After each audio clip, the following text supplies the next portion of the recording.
ఆ తర్వాత వచ్చింది రాజశేఖర రెడ్డి. 10 సంవత్సరాలలో ఔటర్ రింగ్ రోడ్ పూర్తి చేశాడు, ఫైనాన్స్ సిటీ పూర్తి చేశాడు, హైటెక్ సిటీ పూర్తి చేశాడు, శంషాబాద్ ఎయిర్పోర్ట్ శంకుస్థాపన ఆయనే చేశాడు, ఇది పూర్తి చేశాడు ఆయనే.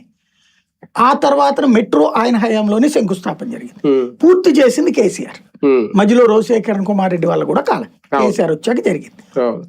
కేసీఆర్ సంస్కారితంగా ఏం చెప్పాడు, ఎదుగుదలలో రాజశేఖర రెడ్డి పాత్ర ఉంది అని చెప్పాడు. అదే సందర్భంలో రేవంత్ రెడ్డి కూడా రాజశేఖర రెడ్డి చంద్రబాబు ఇద్దరి పాత్ర ఉంది అన్నాడు కదా.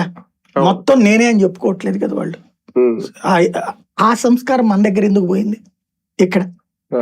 ఇంకోటి, ఇప్పటికి కూడా ఇక్కడ వీళ్ళు ఏం క్లెయిమ్ చేస్తారు, అసలు హైదరాబాద్ భవిష్యత్తు మార్చింది నేను పదే పదే చెప్తారు. ఆ అతి మాత్రం తగ్గించుకోవాలి. అతి అది ఎందుకంటే హైదరాబాద్ ఎదుగుదలలో నువ్వు కూడా ఒక పాత్రధారి, ఒప్పుకుంటాం. నువ్వు మాత్రమే అనేది అబద్ధం. నీ తర్వాత జరిగిన డెవలప్మెంట్ 1000 రెట్లు. నీ టైంలో జరిగింది ప్రారంభమైంది, ఎస్ కరెక్ట్, బట్ తర్వాత జరిగింది అది క్రెడిట్ అక్కడ మొత్తం నాకే కావాలంటున్నా. ఇక్కడ అంతే. ఇప్పుడు పోలవరం కూడా కాలువలు తవ్వింది వైఎస్ రాజశేఖర రెడ్డి, తర్వాత వేసిందని కాసేపు ఈయన. భోగాపురం కూడా అప్పటి నుంచే మొదలైందా? అంటే జగన్ కావాలని ఆపేశారా? ఆపుదాం అనుకుంటే వీళ్ళ పూర్తి చేశారు ఈ 2 ఏళ్లలో. ఎవరు 2019 సంవత్సరంలో శంకుస్థాపన